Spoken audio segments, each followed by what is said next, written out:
Yo, yo, yo, you are here for the Cover One Fantasy Show. Welcome aboard. I am one of your three amigos, Greg Tompsett, along with Rich Haynes and Anthony Prohaska. How we doing, gentlemen? We are doing fantastic. I like how you led with the Three Amigos reference, a little culture, a little Espanol for the episode. It's a good way to kind of... I would do the dance, but it's, Oh. from the torso up, it's kind of hard to get the full flavor Of course, of it, yeah. but, Makes sense. Makes sense. Try the No, shoulder it's dance. yeah, give it a little shimmy. Welcome aboard, guys. This is something new from Cover One. Really excited tonight to be able to have our maiden voyage in Cover One Fantasy, and going to be talking about things, and we're going to try to take a little bit different angle. Obviously, we're going to talk about, later on some different things about fantasy, but we also have some different mixed elements that we're going to throw in there, and you'll get the first taste of it tonight. But we like to do a little bit of a pop culture mashup and to bring in different things to compare to fantasy football, to players, to positions, to formats, to scoring, to all kinds of different fun.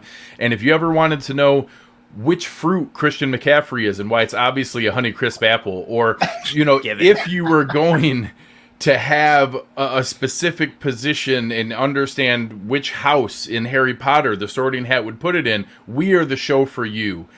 But without further ado, let me hand it over to our first co-host who will be leading us through here to talk a little bit about how we got into this, Mr. Rich Haynes. Well, Gregory, thank you, and hello to all the listeners out there. Burn River Sports on Twitter, and I just want to get something straight right off the bat. I mean, I know that everyone is a Bills fan probably on here, but I'm a Browns fan, so you're going to have to put up with that a little bit this year. But we're similar fan bases, I feel, so it'll be okay. And another thing I like to do is I also like to drink a little bit when we do podcasts. So I'm a bourbon guy. But we won't just keep it to bourbon. But tonight, since we're kind of doing a fantasy kickoff, we're kind of doing maybe some basic stuff as far as formats, although it'll still be a good time. We're going to kind of start with, at least in my opinion, some just good old-fashioned kind of basic bourbon here with Elijah Craig's small batch tonight. But for me, it's a good bottle, good to sip on. So we're going to pour it live with you guys. So if you're out there and you're listening and you want to indulge with me, feel free to pour. But we're gonna do that. And in a minute here, I'm gonna get into a little bit with kind of how I got into fantasy. And you guys already know Anthony though, so we can probably skip that. Or Anthony, do you want to do an intro? And then I can go into how I got into fantasy. No, By I all think means. you're... I can do mine, I guess. For anyone who isn't familiar with your works. I'll go. Anthony Prohaska. Find me on Twitter at @pro__ant. Part of the Cover One team, host of Disguised Coverage, obviously on the Cover One Sports Network. And I was gonna go right into my fantasy thing, but Rich, yours is just so immaculate, and I really hope you have one of your spreadsheets I do. queued up and ready to go. Take it away, my man. Take it away. I do. So, I'm a little crazy. And I've been playing fantasy football for an extremely long time. All the way back to 1997, I believe, is when I first at least started recording my history. And I'll pull it up here in a second. But I'm nuts, and I've actually kept stats all the way back to 1997, like a complete psychopath. I don't know what got me into it way back in the day. I mean, I was in high school back then, to date myself a little bit, and I love sports, and I loved the Browns, the Indians, the Cavs growing up in Cleveland, but I was just looking for a different outlet, and fantasy was just kind of becoming big. So there was a league on AOL.com, again, to date myself there. It's called Grandstand Fantasy Sports. And I kind of led some of the chat rooms and moderated some of the things and kind of helped get leagues kind of set up, and then also participated. So I had some teams back then with Barry Sanders still on the squad, and with Terrell Davis back in the day. And interestingly enough, I also kind of worked for Stats Inc. for a little bit, which was interesting because back before technology, they actually had real people watching games and then inputting what happened. So I would watch an Indians game and input what happened, and that's how the live stats ticker would get updated. So obviously it wasn't exactly real time as it is today. Omar Vizquel, 4 home runs. Yeah, I think he had maybe 4 in the whole season. But yeah, right. I was gonna say of all the guys never.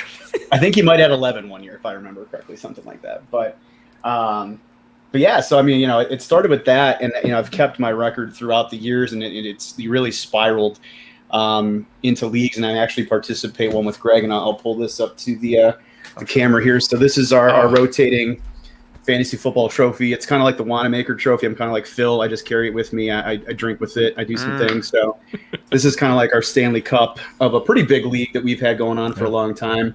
Talk about the league retention that you've had. I would say coming on 20 years. So prior to this last season, Rich and myself and one other good friend were tied with 4 championships each, and Rich broke the record with his 5th championship this last year.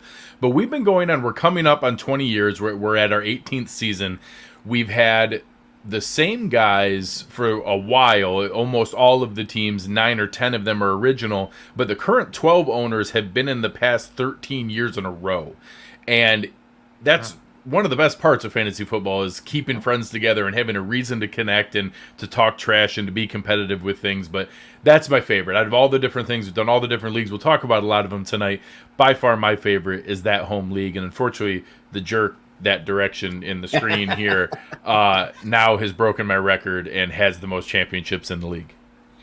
And the three-peat, which 3 in a row. But you know what? Without getting into too much nice detail, pat on the back there, and right off the little humble brag. And I would like to thank Alvin Kamara personally, because it is, what we'll get into formats and all that in a little bit. But it's a keeper league where you can keep 3 players, and I was lucky enough to have Mr. Kamara's services for the past 3 years in like the 12th round of the draft. So we'll get into how that works for those of you that want to know that question later. But appreciate Mr. Kaiir and his contributions to the Meaning Morning Warriors over the past 3 years. But one thing I want to show, and I'll bring up the sheet here a little bit, because why listen to us? That's one of the things. Like why listen? Other than we're gonna have a good time, but why listen to us? And one of the things that I think that is interesting is we, in a lot of ways, we're not Matthew Berry. We're not Sigmund Bloom of FootballGuys.com. We are 3 guys that I think use the information at our fingertips very well and very intelligently, and have proven success. So I'm just gonna share real quick here, share you some of the stat. One, to show you how big of a nerd I am too. I mean, which is completely fine. You can go ahead and make fun of it.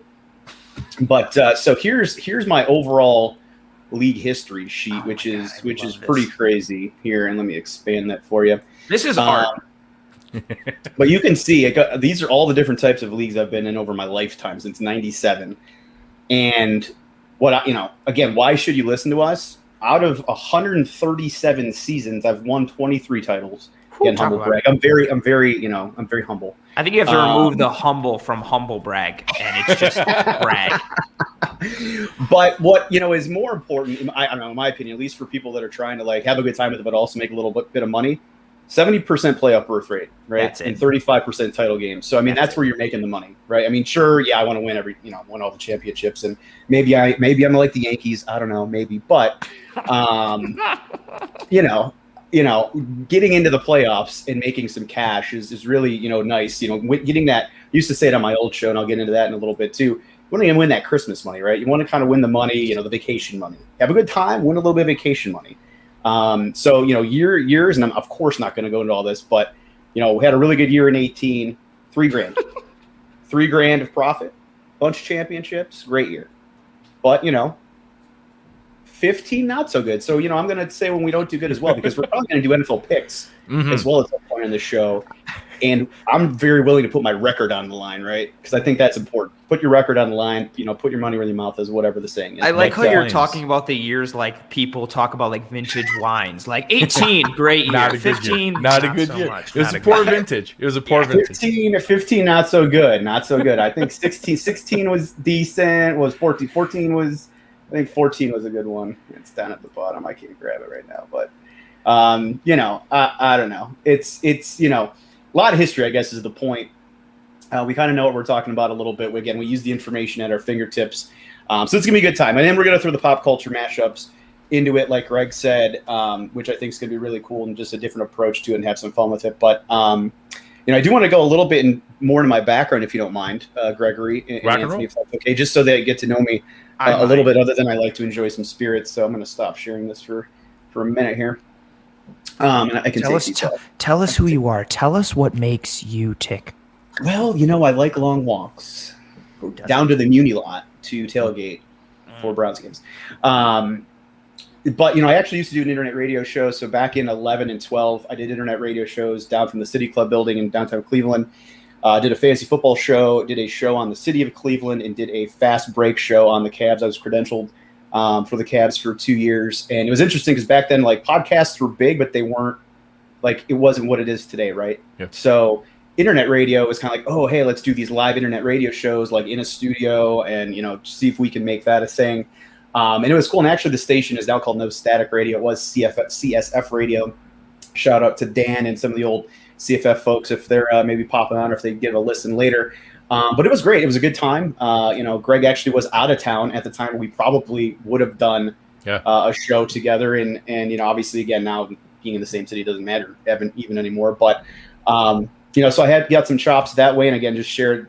I want to share the humble beginnings where I came from a studio standpoint here. I mean, it was a heck of a studio back in the day. I mean, look at that masterpiece that we got to work at down at the City Club building in downtown Cleveland. It was pretty. Wait, amazing. go back. Is that a Pittsburgh sucks terrible towel? Yes. Oh yeah. That's sick. Let me go back. It definitely was a Pittsburgh sucks terrible towel. So I think maybe we can probably bond a little bit over hatred of other AFC teams as well. But plenty of Ravens dislike floating around the fan base. My second, like, the team that I rooted for whenever the Bills were terrible for the longest time was the Ravens, because Ed Reed is my favorite player of all time. I can respect that. Ed Reed was great. Was great. Well, and what really sucks too right now is I actually like Lamar. Yeah. And I hate that as a Browns fan, I can't really. You can't like him. I can't like him. I liked him coming out of college. I remember talking about that draft. It was the draft, right? It was the QB draft, the one we both of our teams get talked about a lot with Josh and Baker and everybody. And I liked him coming out. But it just sucks that he had to go to the freaking Ravens. But one other picture I want to share real quick, just from a credential standpoint, that I think was pretty cool back in the day. Got to it was Kaiir and Tristan's first year in the league, so got a lot of cool access to that, which I'll never forget. I know this is a football show, but just to give you a little bit about my background and some of my chops, and then this has nothing to do actually with fantasy football, but it does have something to do with one of your fearless leaders here, Gregory. I want to share. I'm something. terrified of what's coming next. I know what it is. I'm horrified of what's coming next. So, I've known Greg for a long time, and we've shared. I've been to the Bills Stadium with Greg quite a bit. So this is Greg back in college. He used to come in my dorm room every day, basically. Every day, all the days. And donuts, like he is in this picture, and he wouldn't even put the food down, as you can see, because he was playing Madden. But either Madden or NCAA. Or NCAA, and we had some viciously heated tournaments and seasons to the point where I actually got busted open by a friend, punched in the face after a bout of drinking too much vodka, and blood. It was like a murder scene over not that couch. There was another couch in the room, and Greg had to take me to the hospital, and I tried to fight people at the hospital after that. But anyways, we'll get into that another time. I like Anthony's face right now. He's like, you are a crazy. Super intense, my focus with the donut in my mouth while keeping, focus on the sticks. I had it there. That picture's fantastic. Oh, I agree. No story. I went into new profile pic for sure, Greg. That has to be out on Twitter at least for a day. Oh, yeah. Oh, yeah. This is the part that I'm going to be video snippeting as promo. This is the first promo for the show. Yeah. But Greg, don't you worry. I have plenty of these that I found in my box of pictures in the attic from college that I will be making digital for you throughout the season. So all the listeners sprinkling in as we go. You'll get some old school Greg in your life. But I'm excited and horrified of what's coming. No, but to kind of wrap it up from my end, love fantasy football, love fantasy sports in general, basketball, baseball, not so much, but basketball, we have a pretty cool league too. And really excited about the show, interacting with you guys. And again, Browns fan, Cleveland born and raised, but I think Buffalo and Cleveland people are very similar. And obviously we're going to branch out from our two fan bases throughout the year, hopefully to other teams from an interaction standpoint. But I've been to Bill Stadium a number of times. Yeah. We've made that trip. Greg and myself for a long time. Every year we played each other, unfortunately, every year because we were always third or fourth in the division, right? So we always played each other. So I think we were there for the 6-3 game in the blizzard. And they're really terrible football. Where Derek Anderson set football back, winning a game 2 of 19 as a quarterback. That was a fun experience. Yeah. Very few. The Monday night game might have been a little bit fun, but very few good games. Yeah, we saw a lot of bad football, but thankfully both of our teams are much better now. So cheers to all of us for that. So I'll give a little bit of my background before Anthony does and go through. Very similar to Rich. I actually started, if you guys remember, for anyone listening who's old enough, USA Today would have their setup where you would go through and you could do a salary cap type structure and you could pick out a team. And I didn't have a way to play fantasy with other people. Nobody did that around where I was growing up. But every year I would go through and fill out the salary cap thing and send in the submission and try to figure out, could you afford Emmitt Smith and Barry Sanders, or how you would go through and do the different things until going to college and being able to actually play and getting more online to do those things. But that was my foray into it. But now I'm a solid 22 years, I think, playing fantasy leagues. Wow. And looking forward to it and being able to have a lot of fun. Last year, I did cash in the Fantasy Football Players Championship main event and finished in the top 70 out of the folks in the main event for the Fantasy Football Championship. So have had plenty of good years and Rich, some rough years that maybe didn't go quite as well, but last year was a good year. So Anthony, how did you get into fantasy? Oh, do you guys remember your very first fantasy draft, or whether the year or who you took with your first pick overall? Do either of you guys remember? It came up and was a thread that was going around before, and it was the year going into the Greatest Show on Turf, where I did not, obviously nobody knew Kurt Warner was coming, but I did have Marshall Faulk and rode that into a very successful season. Yeah, I actually had Trent Green that year, so that sucked. It was almost awesome. Son of That's funny. God, I'm trying to remember. So it would have been that 96 or 97 year. And I mean, again, I can recall a team where I had Barry Sanders and Terrell Davis on the same team. So it had to be one of those players. Had to have been Barry, because I don't think it had to be Barry, because I think 97 TD TD wouldn't have been. That was right before he broke out. Right. So it had to be Ben. Barry Sanders, by the way, for everyone out there, even though I'm a Browns fan, he is by my number one favorite football player of all time, bar none. He's my second. Phenomenal. He's my second, right behind Ed Reed. I feel bad that Aaron's upset in the chat. Both of you. So my first ever fantasy draft was for the 2003 season. Okay. I was in middle school-ish, somewhere around there. I was invited into my older brother's fantasy football league. They needed a 12th man. 12th man was me. And they were all much older than me. They were all in their early 20s-ish. I don't remember what pick I had in the first round. But this was the year after so in January of 2003, the Buccaneers beat the Raiders in the Super Bowl. Okay. My first pick in that draft was the Tampa Bay Buccaneers defense. First round. I don't remember what pick Warren in the first Sapp round. And Derek Brooks. But they had a very good year that year. I lucked out. I don't remember how, but I know I also ended up with Amon Green, who was running back 9, ranked headed into the year, finished as RB3 behind only Priest Holmes and LaDainian Tomlinson. And I also had Steve McNair. And between McNair, Amon Green, and the Tampa Bay Buccaneers defense, I did very well, ironically. Only 4 teams made the playoffs out of the 12. I was one of them. This is also just to show you my age at the time. My team name was the Monkeys, but with a Z at the end instead of an S, because I was an idiot.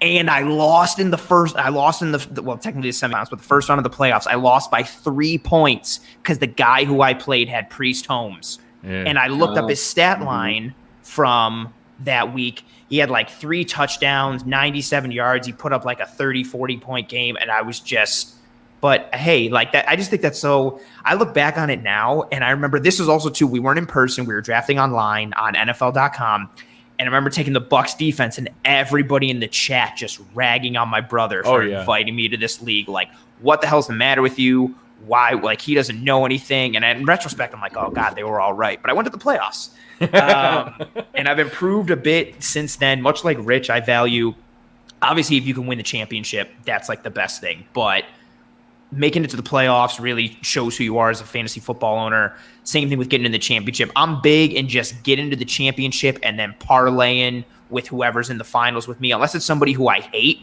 which I've come into that several times, and just a person who I won't parlay with, doing some kind of parlay and splitting the pot if it's like first and second prize or whatever the hell. We're gonna argue about that a lot. Oh God, yeah, I disagree with you a lot on that one. Yeah, we're gonna argue about that a lot. Ever in a million years, ever split a pot with somebody in anything? I don't care if it's $10,000 and $100. I am not splitting that pot. I've got certain people who like.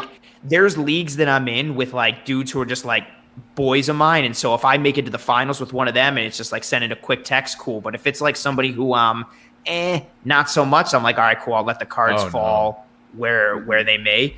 I will take Greg for every penny. He freaking damn, that's brutal. Yeah, no, there's no splitting pots here. That's fair. But yeah, I've been decently. I don't have a spreadsheet to track my success, but I can start one for you if you want. He's got a template. He's got a template. I was say somebody template. I'll do it up. I usually do like 2 to 3 leagues a year. I've been in multiple championships for the last 6 years in a row. I've won at least one fantasy championship 5 out of the last 6 years. My recent success, much like Rich, has been due to Alvin Kamara. And fun fact for me, as I've said on Disguised Coverage, I've said on the Cover One Buffalo podcast, and Greg knows and Rich knows, I had Alvin Kamara this past year in the championship, putting up that monster touchdown game against the Vikings. And I lost in the championship because I had some guys who got hurt in the first quarter of championship week and didn't put up points. And my opponent had Tom Brady, Stephon Diggs, and Devontae Adams, all of which put up over 32, 33 points. And I lost. And also the year before, I won one championship and lost one championship because I had Aaron Jones going for me. That's funny. For you, we do finally get to draft Buffalo players. They're finally good. I had 2 years ago, going into the Monday night game, Packers against Vikings. I had Aaron Jones in one league, and I was playing against a guy who had Aaron Jones in one league. And so I lost the championship in one because of Aaron Jones, and I won a championship because of Aaron Jones. So that also ties to my whole thing with fantasy. I love it. Obviously, we all do while we're here.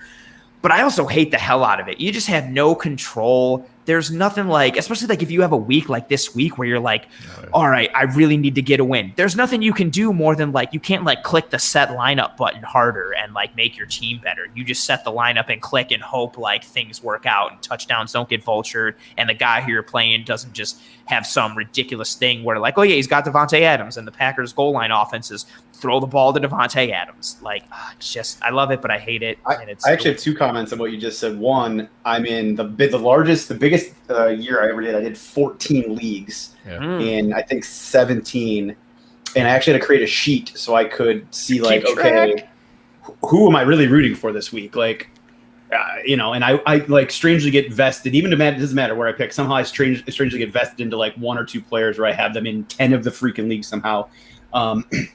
Or I'm going against a player in 9 leagues, so that at least makes it somewhat interesting. But my actually 2 other points. Another reason why I got into fantasy football, to be honest, is because my Browns were so freaking horrible.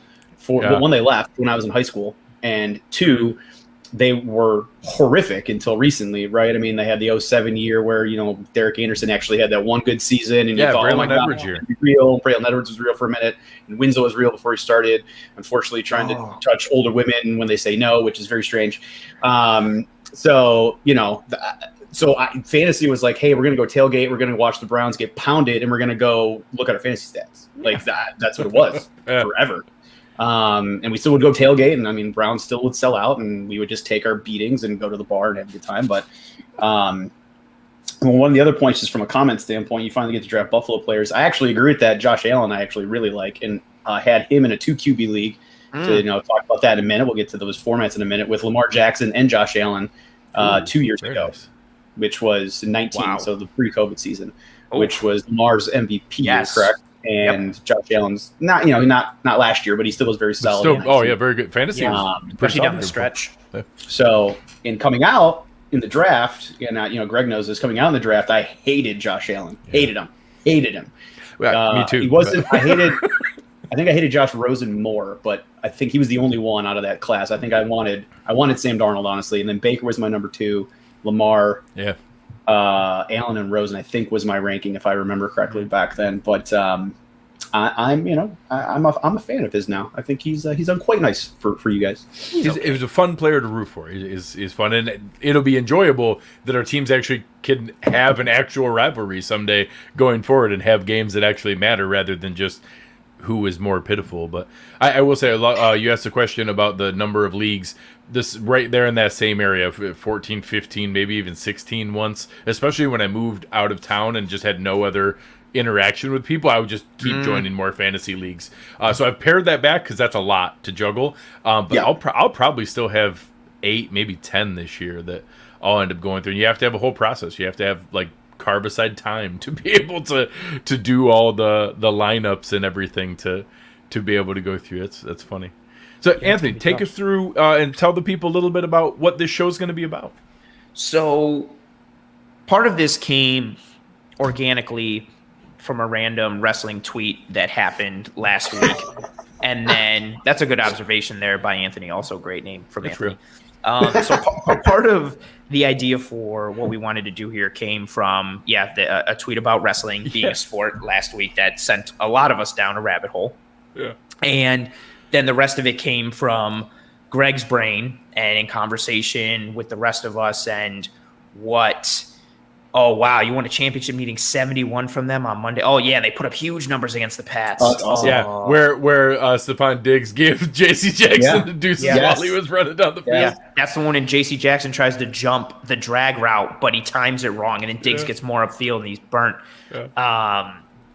So we wanted to do something on the show that's obviously, and not even just a plug, Cover One. We know, especially for watchers, regular listeners in and tuners into of Cover One, the detail and the analysis and the breakdowns that everyone that's a part of the Cover One team provides, whether it's in the written form, the podcasting form, everything like that. We wanted to bring that same type of atmosphere and plan to fantasy football, but at the same time, try and do something a little different, a little more fun, a little more individual to kind of make us stand out and something that we could do a little bit more. And again, so we had that conversation that came from wrestling tweet and then Greg's ideas, and he started flapping his gums and we came up with these ideas. You see on the bottom there, fantasy football plus pop culture mashups. We just started having conversations around which running back is this fruit, or which position grouping is like this type of car or this type of thing. And so we started jotting down a whole bunch of ideas of players and position groupings and correlating them to wrestlers or certain types of candy. Greg mentioned the Harry Potter houses, certain types of in-laws and family that you have, certain type of neighbors that you might live next to, certain types of tools you would use in the house, anything and everything. And so some of the things we're going to get into in this episode are how some fantasy football things what if tight ends were boy bands, and why Robert Tonyan is the 98 degrees of tight ends? Oh boy, important topics that we really need. Robert Tonyan had that one game last year because I picked him up after it, and then he actually was kind of okay, similar to 98 degrees. You had that one really good. That's what I was going to ask. What is that one big 98 degrees hit? Can you name it? I can't. It got Nick Lachey, Jessica Simpson, so it had to be pretty good in the moment. That's fair. It's on a beach. They're on a beach in all white tank tops and pants. Yes, the white linen. Terrible. Yeah, because that's the I think that's the video that one of the the boy band videos that Blink-182 makes fun of in all the small things video when they're rolling on the beach and just got the waves coming and everything. Oh, it's so stupid. Somebody look up 98 degrees hits and tell what it is. The hardest thing. Maybe it's our top 10 hits. The hardest thing I do, cherish you. I remember that one. I remember that one. I want to know somebody who tuned in now and was like, "What? Wait, what is?" Hold on. You know that they have a song featuring Stevie Wonder? I did not know that. What? True to Your Heart featuring Stevie Wonder. We should play that at some point. Wow. I did not know that. But yeah, that's a little bit of the taste and just correlating fantasy football to things in pop culture, whether it's music or TV shows or characters or wrestling or food or houses or any type of anything. And it's all going to have. Yes, it's me. I just tuned in now. I have no idea what's going on, but yes, that's me. I am that person. That's him. He is. I love that. Yes, it's me. I just tuned in. That's perfect. Oh, well done. I wish I could try this. I don't know. Maybe I'll mute my mic and go listen to it. I don't know how it goes. I couldn't sing a 98 Degrees song. Like if you were like Anthony, if you can get a chorus out, you get $1 million. I got nothing. Oh yeah, no, I would be mad, but I'd have very little. I can Backstreet Boys and NSYNC. I can get you for a decent amount of those. Speaking of which, did you see the tweet today on them? The Backstreet Boys doing the did the bye dance. Yeah, I tweeted it last night. I said it was like seeing Derek Jeter in a Red Sox jersey taking practice swings. So I was like, this is weird to see. Something wrong, right? So Greg here, he's on top of it because of you. Because of you? Yeah. He's on the ball. That's the number 3 hit apparently on the list. Good number 3. But I think a good way that we'll go into it and where this started from as we're rambling through insane different analogies, and it's going to be fun because I can come up with more just ridiculously forced analogies like Robert Tunyon. Whatever, Craig, you definitely knew that. 98 degrees. Yeah, you knew that, Craig. He's got a poster. He's He's looking at it long, like his whole left wall is all 98 degrees. Well, that'd be funny if I was acting like I got no idea, and like the wall you can't see is just all Nick Lachey. It pans over. You have both Lachey brothers. Both of them. Nick Lachey and the one that doesn't matter, and the other one. Yeah. So we figured a good intro is we tell you a little bit about ourselves, how we got into fantasy, what the show. Now that you have a clear understanding of what the show is going to be. This is the 98 Degrees podcast. we will also talk. I'm going to pour more of this after. Yes, they definitely need more now. So the idea that we'll go through is let's talk about some football formats. What are fantasy football formats? What are ways that people can play the game of fantasy football? And what's an easy way to kind of bridge that is everybody understands movies. So we'll do movie genres as fantasy football formats. So we'll start out nice and easy. Standard leagues where you get points for touchdowns and yards. You have a quarterback, you have 2 running backs, 2 receivers, a tight end, probably a kicker and a defense. That's your standard comedies. That everybody can do old school. Everybody can do, Bridesmaids. Everybody can enjoy that. Nothing too crazy. Then sometimes you get a little bit more serious and you have your dynasty leagues. And that's where dynasty leagues are more like you're getting into Lord of the Rings or maybe Harry Potter. And that if you're signing up for this, you're in it for the long haul. There's a lot of work in front of you.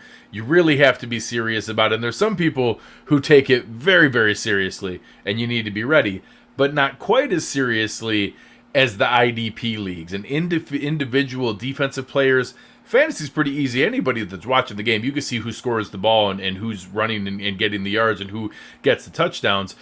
IDP leagues, you need to know which defensive tackle is getting the snap counts and which corner has the best coverage snaps and all kinds of crazy stuff. That's where you get into like anime. And the people who are into it are very, very serious about it. And that they know it's the greatest thing that's ever happened and you just don't know about it yet. But if you were in here, you would understand how great this is. And I think that's a good way to be able to kind of start to think about the layers that go into fantasy football formats. I mean, somebody out there's a Dragon Ball Z fan and is really excited. I am. I'm a huge Dragon Ball Z fan. Yeah, I don't do IDP. That sounds dirty. That sounds really dirty, by the way. I said it and regretted it. I do not. I finished what I said and I didn't like it. But Greg, getting into Dynasty a little bit, what's interesting there is there's various. I feel like there's various forms of Dynasty leagues where you have like your full Dynasty. You everybody you draft is on your team. And the only thing you do every year is you go and do a rookie draft of maybe 3 rounds, usually something like that, and you have some spots for your rookies. And then some is kind of like our basketball league, which are, in my opinion, that's a dynasty league, but it's, you still have maybe half your roster, I guess it's a deep keeper, I suppose, technically. But you have so many players where to me it's more of a dynasty, and then you have your salary cap dynasty leagues, which are the ones that we've talked about, I think, a little bit, where you have software that actually it's almost like an auction format, where you have a dynasty league, but you actually have to offer contracts to every player, and the software will let you offer a 1, 2, 3, or 4-year contract, and you have to keep it under a cap. So yeah, those are you're definitely into like the full MCU universe at that point, where you did that you did the full, like, what was it, 26 movies in 26 nights. Yeah, and, that was intense. And then we did the pod with was it Dell and Dell and Ryan Davis, the defensive end from the Jaguars. That was fun. Yes. So yeah, that's for sure a full. You're committed at that point. But dynasty leagues are interesting. Let's be honest too. In my opinion, standard leagues, I mean, they're like Ben Simmons. They're one-dimensional. They're basic. They just harsh, they're but disappointing. Fair. They're disappointing Harsh, usually. They can't make a free throw. But Ben Simmons. Oh, so now going through, for anybody listening, you talk about sometimes you have the difference between whether you debate dynasty or keeper and things like that. Some of them where it's the whole ride, you keep everybody no matter what. There's no cost. There's no decision. It's just if they're good, you keep them. Some you have to give up. The one that Rich showed the trophy for, we do a draft style league, a regular snake draft, but where you pick the player, the next year you can keep them for 1 round earlier than where they were. So if you get somebody in the 10th round, you can keep them the next year for the 9th round. So good players, that's pretty easy. But if you have a player in the 2nd or 3rd round, you have to give up a 1st or 2nd round pick. They'd have to be awesome to want to keep them. The same thing with salary. Some salary cap leagues or auction leagues, they'll do a percentage of it. And then how many players do you keep? Some leagues it's 3 guys. Some leagues it's 5 or 6. So those kind of variations can be interesting and make a big difference. Some teams can be looking towards the future and others are going all for it right now, and depending on where it's all going to fall. I like that style of it. Like it's starting to incorporate the bits of pieces. I think the reason we all like to do it, it's as close to running like a real team and organization as you can, especially since Madden's franchise mode is awful year after year. But the idea of being able to like I loved when all of a sudden fantasy football, we could all the idea of being like, what if we traded draft picks?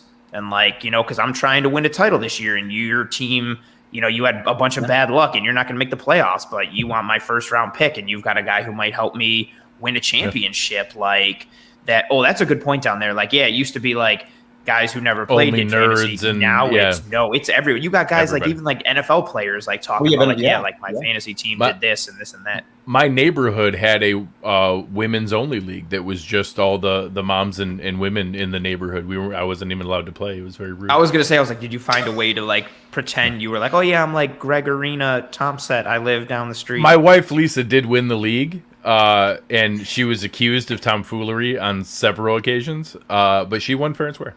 I'm going to call that no. I'm sure you had no input whatsoever. She did get a reminder or two of people. Weirdly, similarly, Kristen Haynes has won a few leagues too. Very strange. Weird. Ironic how that works out. Some coaching. It's sometimes we're a little competitive. It happens. You study the tape. You get through it. But yeah, I think it's funny how in-depth fantasy has gotten to now, to the point where it started and it was just you draft a team every year, and then it was maybe you can keep one guy, and then it's you can keep your whole squad, or you can keep some, and then if you keep them, you have to give up a pick, and then you can trade picks. Now there's salary caps. The idea of it, there's so many options and layers of how deep you can go based on what you're trying to get into and what you're trying to go for, that it's really become an amazing community and an amazing opportunity for people of all ages, interest levels, knowledge levels to get in and have as good of a time as they want based on what they're looking for.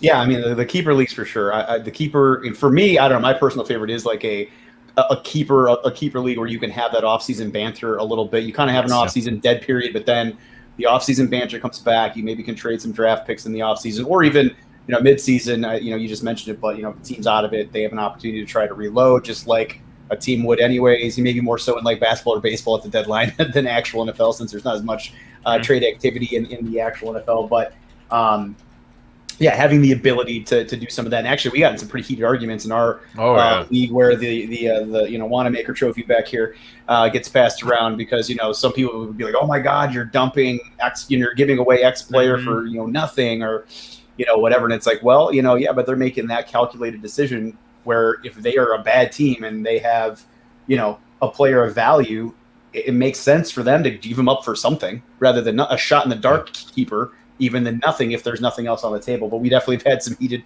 arguments within the league from a fairness perspective or whatever. Oh, there may have been a banana boat picture at one point put out there with me, Greg, this other guy, Dave. Yeah. The other one who had also won 4 championships. Yeah, accusing us of being on the banana boat and Since we're on that topic, what are both of your thoughts on feelings regarding towards leagues that veto trades? Is there like, I see the eye roll heavy already.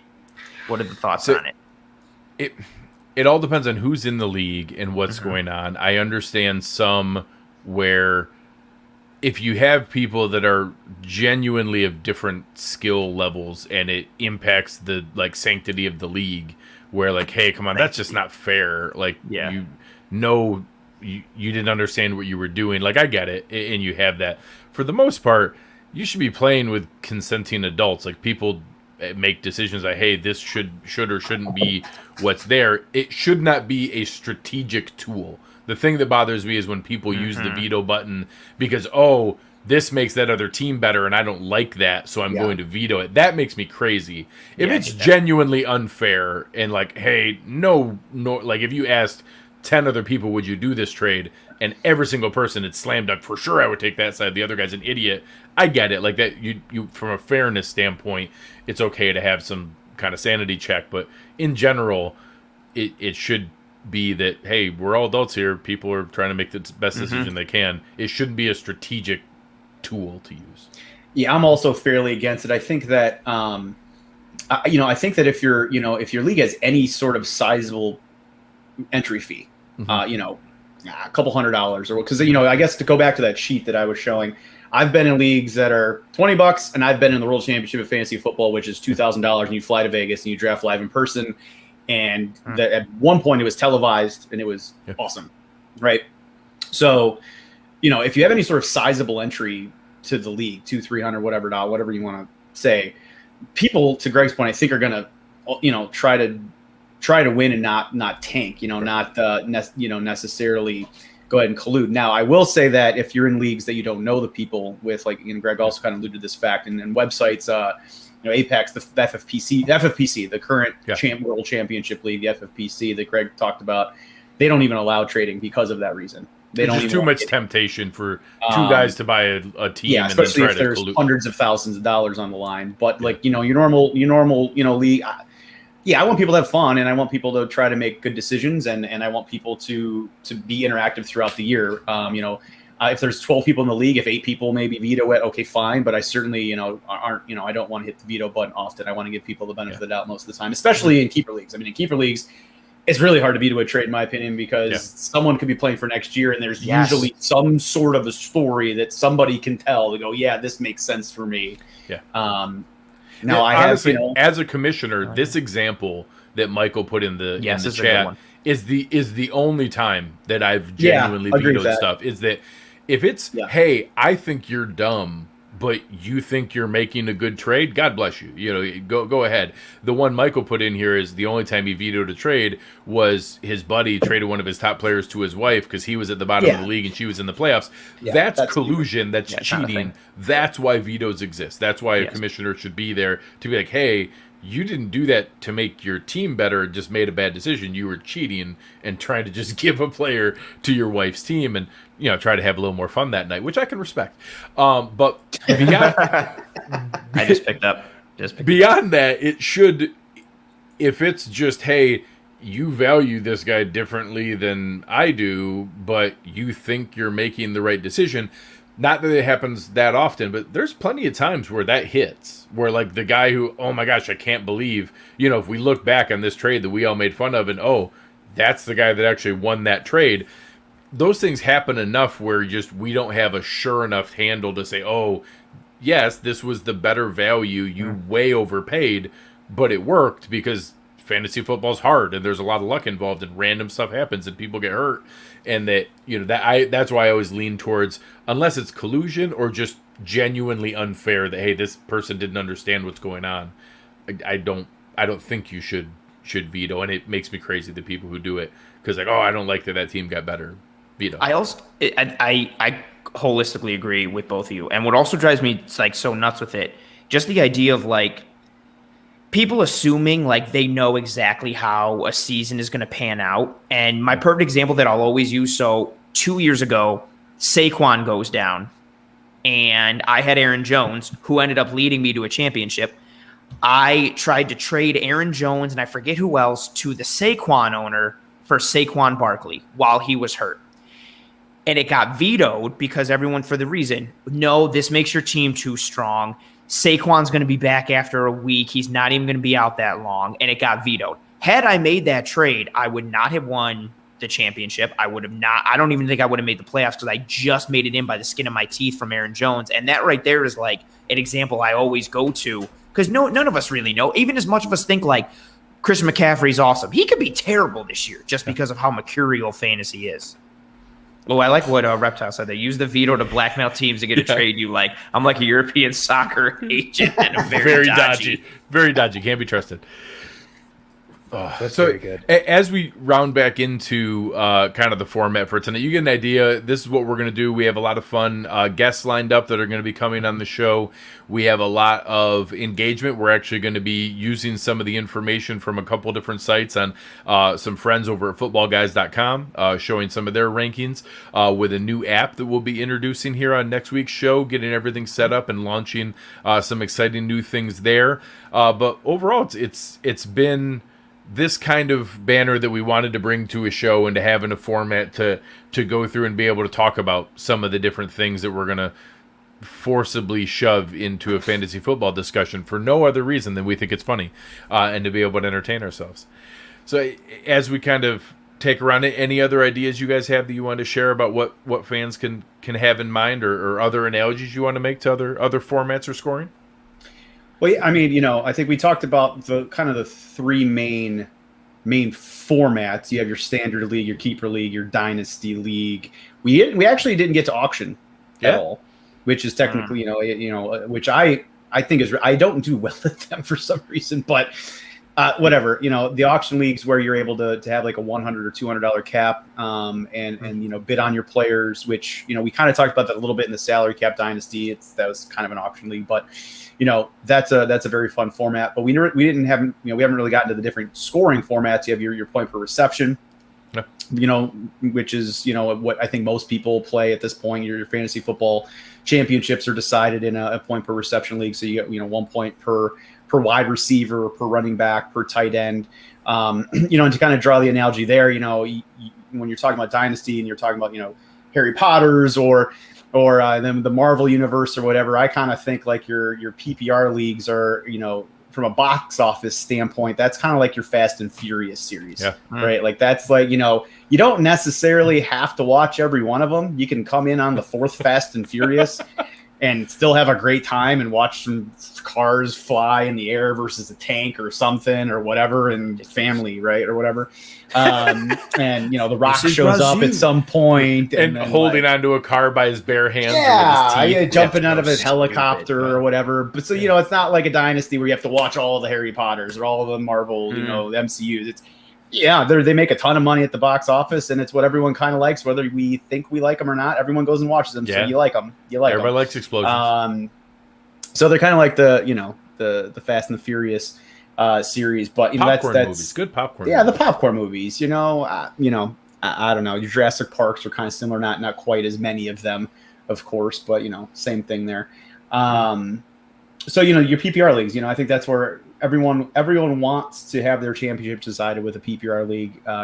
Although I have one buddy that is like still just lives and dies by the standard league and hates PPR, which is very weird. And I won't even play in his league because I think interesting hill to die on this far into it. So weird. He's I love him to death. He's a nice guy, but he's like runs this standard league, and I hate standard. I like half PPR, a little more than full, but I'm fine with full as well. But I can't. If someone's like, "Hey, you want to join my league?" I'll be like, "Yeah." They're like, "It's standard." I'd be like, "No."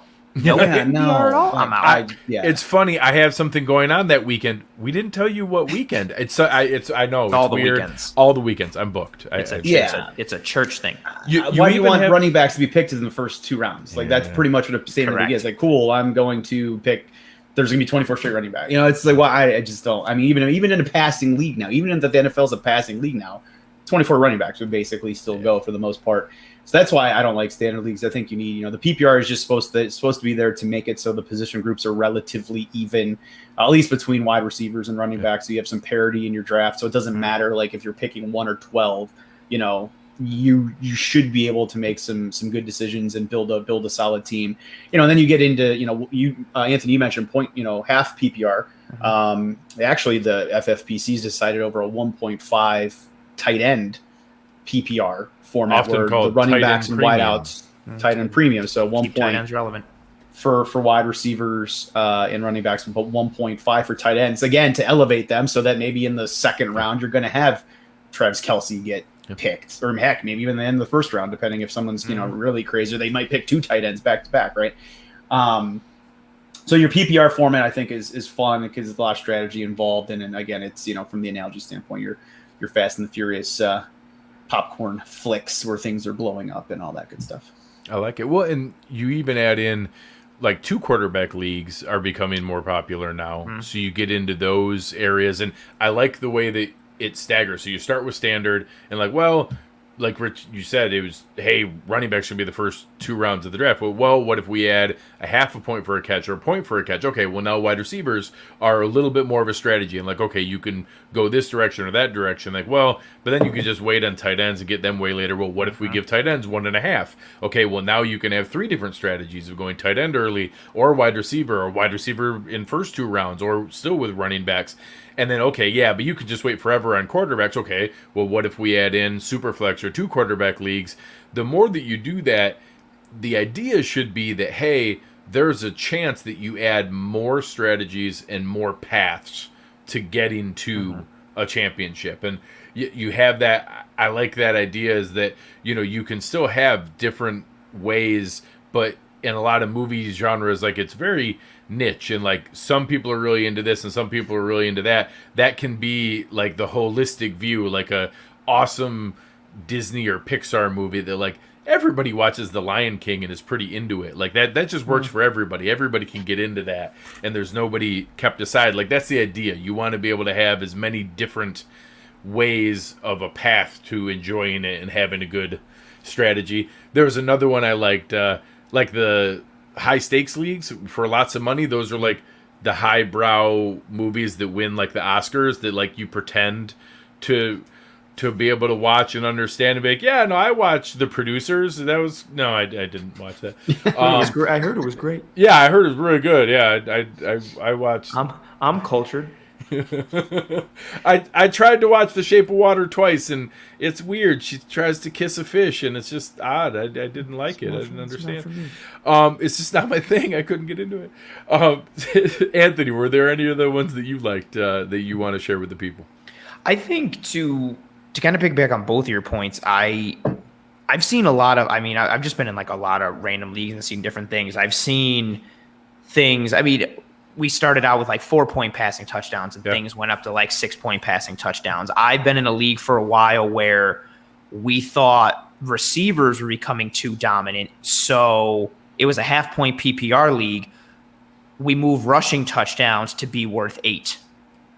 So running backs started becoming a little more premium, but then also Lamar Jackson was more rushing premium, quarterbacks, and then Josh Allen and Russell Wilson when he was running things in. So regardless of what you have, and you mentioned tight end premium, I think one of the key things to know, regardless of what kind of league you're in, knowing what the scoring system is and then tailoring your team and your knowledge to go into it. And as you get more specific, again, it could be whatever, but if you're going into, the third Harry Potter movie, right? You should kind of have an idea what happened in the first 2 movies. You should not be going into that third one blind, being who's the kid with the glasses and the lightning scar on his face? Why does he have that there? I don't get why it. is he there? How come they won't say that one guy's name? What's going on? You're done. If you're in the theater and you don't know who the kid with the glasses and the scar on his forehead is, you're done. You got no chance. And one other thing I wanted to mention too, I have an analogy for it because I don't like it, but it's so popular nowadays. Best ball leagues. What are your guys' thoughts on those? So I like the idea of best ball leagues as practice for real leagues. Yes. So if you can find a place where you can do them cheap, whatever cheap is to you, whatever your budget is, where you can afford to do it. MFL is a site that does them. There's different ones who have them. There are years where I'll take $100 and I'll do 10 different $10 best ball leagues because you get real mock draft values and you can tell like, oh, it would be awesome if I could get this guy in the 11th round, but hey, he never makes it there. You need to be able to take him by the 8th round. But now if you do 10 different drafts, you get a feel for where those things go and where guys are. I like them as practice. Some people, I think half the fun of fantasy is the stress of setting lineups and picking who the best guy is and getting mad at yourself that, oh man, I knew I should have started Chris Carson. I'm an idiot. And like, that's half the fun of playing. So removing that and having that be like your primary avenue of fantasy it's getting too, we'll get into this in a later show. The people who go on these rants about wanting to get rid of kickers and defense, like fantasy football is random. Like you can't make it a science. You can't make it into some constantly predictable thing. So I like some of the random elements of it. I like some of that. And so I think best ball has its place. I think it's this kind of a prep or a practice kind of thing. I wouldn't want it to be like my biggest money league or the one that I'm the most into. I think it takes some of the fun out of it. Fair. Yeah, I'm with you on that as well. I mean, the FFPC, I'll do a number of their best ball drafts for practice. And it's especially because I get antsy. I'm gonna be honest, I get antsy and I want to draft some teams and I want to start drafting, and I want to draft for like right now. Let's be honest. I want to watch football right now. So I want to draft and starting in mid-July.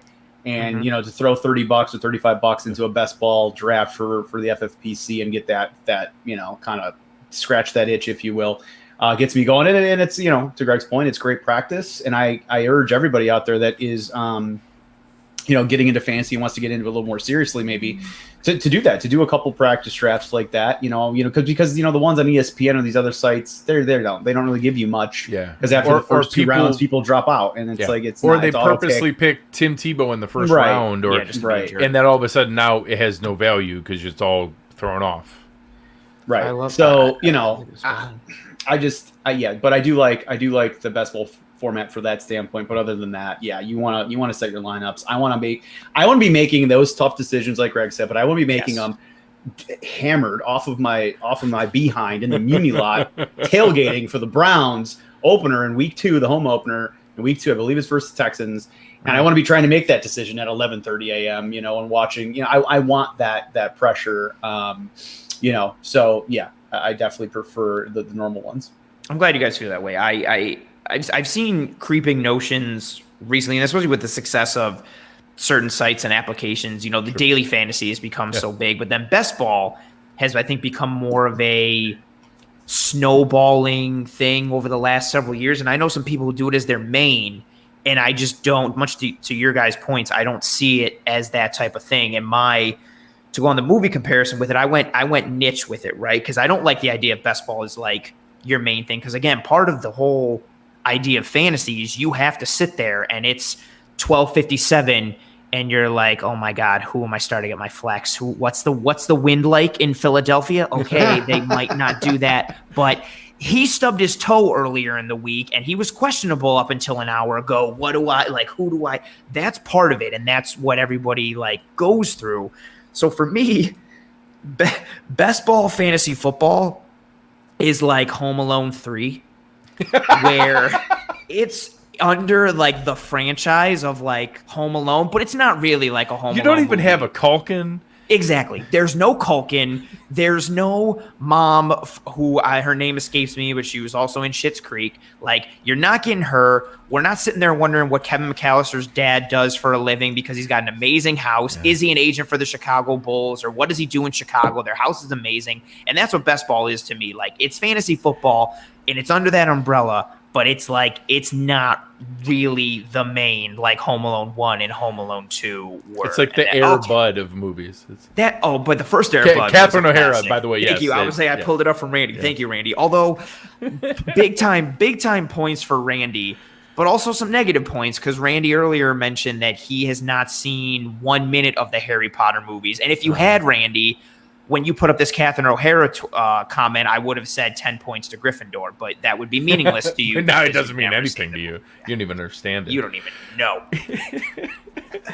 So it's going to be fun. We're going to be able to go through and decide, which HBO series each wide receiver might be, or how we want to be able to understand which candy is the difficult lineup choice that you have as we get into Halloween. But hopefully you get a feel for all of the fun that we're going to be having on this show.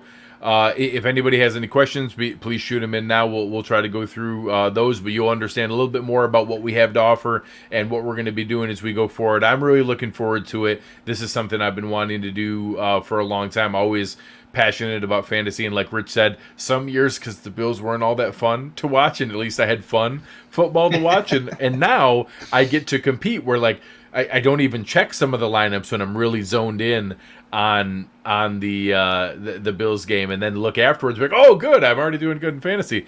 Great choice by Why there. Yeah, good choice with old Forrester. So it'll be a lot of fun, but that's what I'm looking forward to this season and what you hear from us. So I'm looking forward to the guests, looking forward to the topics, looking forward to lots of corny jokes and Forrest analogies. It's going to be a good time by all.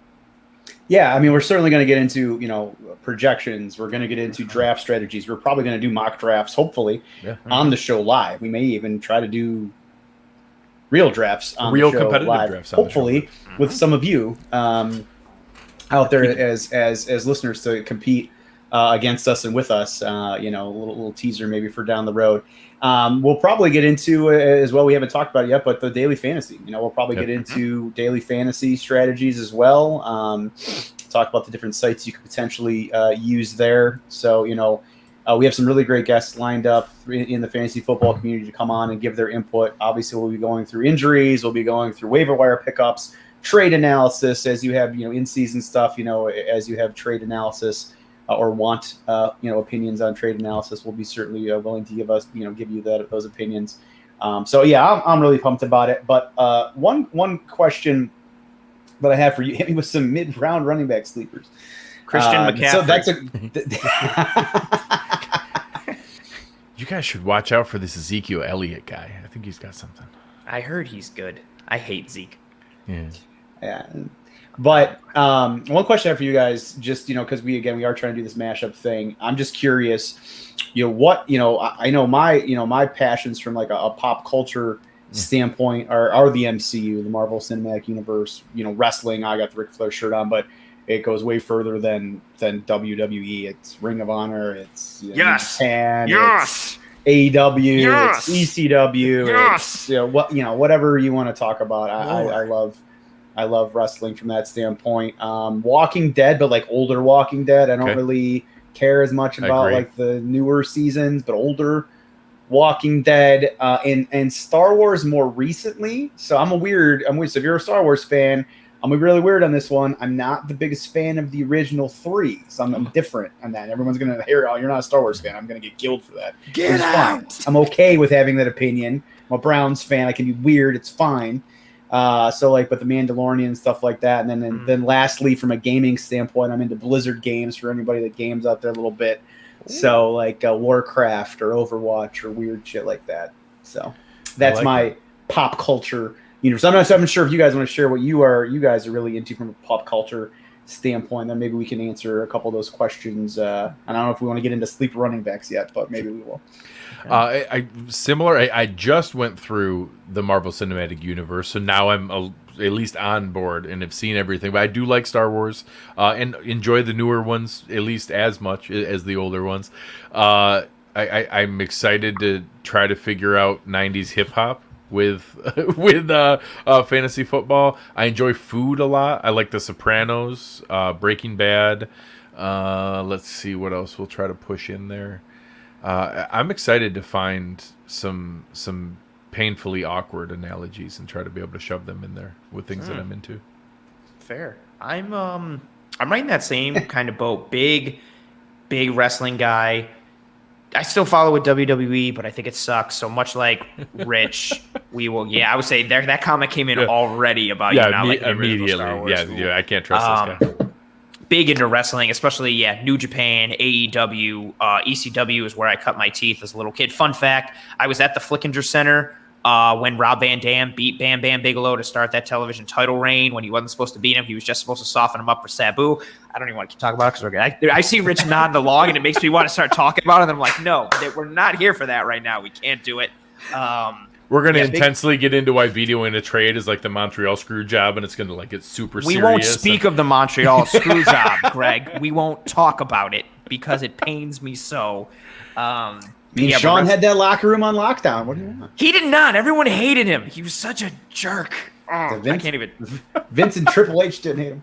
I know it was such a and I hate it, but it was also such a well executed plan by them three. Oh, it was just, and then poor Hebner's running out to his brother who was waiting in the car outside, get in. There's so many confused people right now. Yeah, I know. So many people are like, who's Hebner? Wait, what is this? I don't understand. Yeah, but wrestling.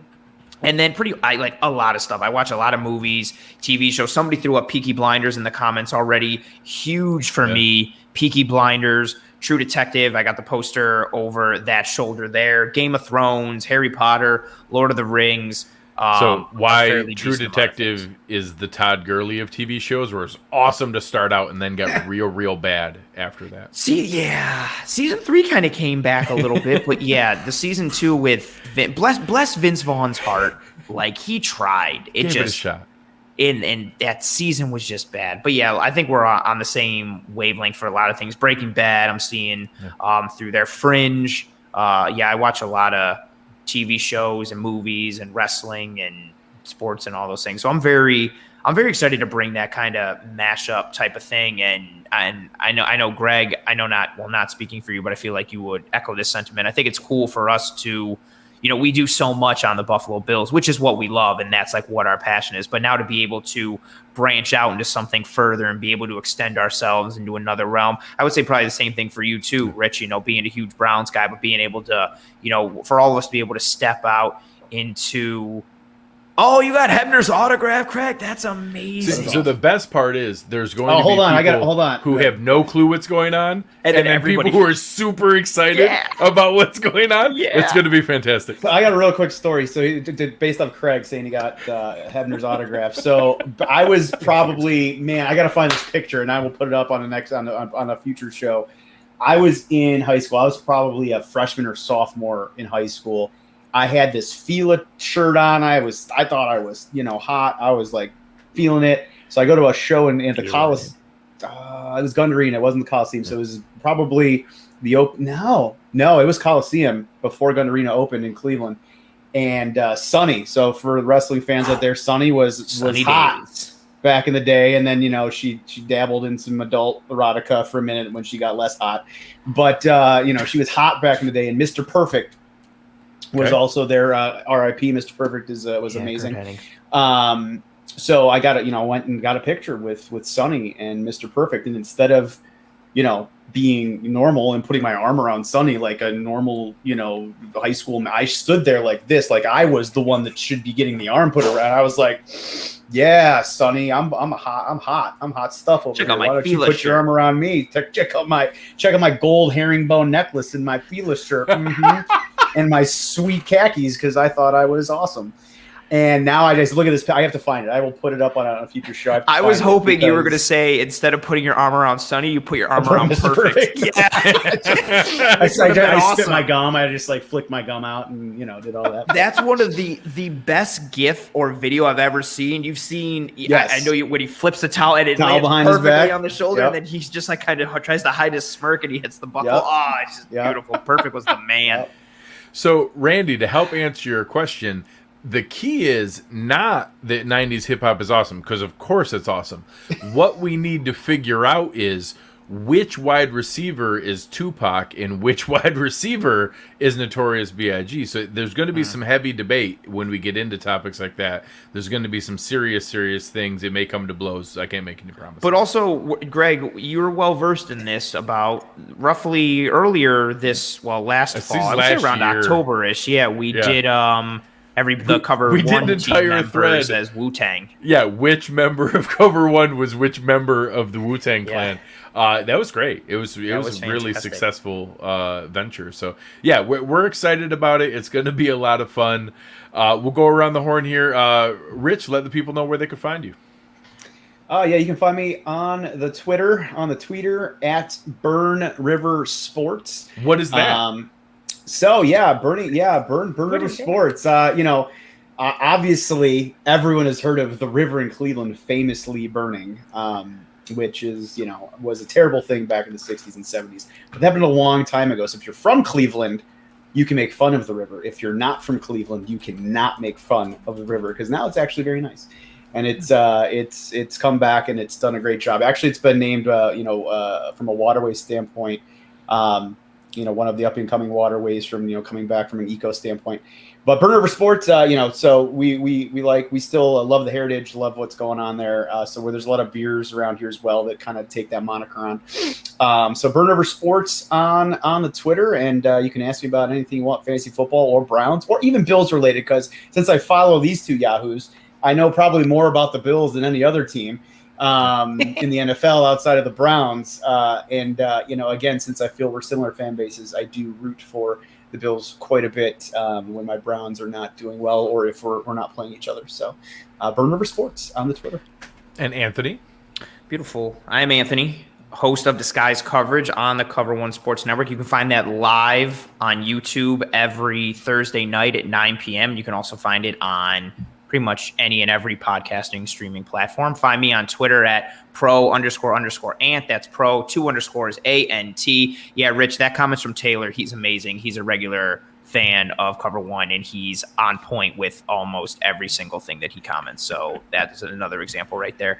You can find me doing another episode of Disguise Coverage live this Thursday, and I'll be here talking fantasy, Cover One fantasy, trying to be the face of this show, but there's a lot of handsomeness in this triple threat right now, and I don't know if I can keep up, but I'm going to try.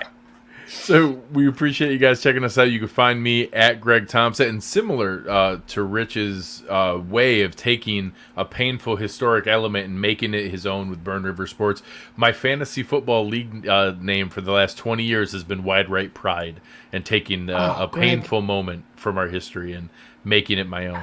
But Wide Right Pride has won many championships, so don't worry. So you can find me at Greg Tompsett on the Twitter machine, having fun on the Cover One Slack channel, out there as the host of the Cover One Buffalo podcast on Wednesday nights, leading you through the offseason. So come and check us out, have some fun. As we get this new show up and running, please make sure you give us a like and a rating, a review, subscribe to the channel. It really helps out a lot. We're going to have a ton of fun as we go forward. You guys are really going to enjoy it. Really looking forward to making this something fun that you guys can dive into and be able to get a lot of engagement going back and forth. I think it's going to be great. So everyone that's been checking this out, we appreciate it. Thank you on behalf of Anthony and Rich and Greg. We've had a lot of fun. Tonight's show is over. Have a wonderful evening.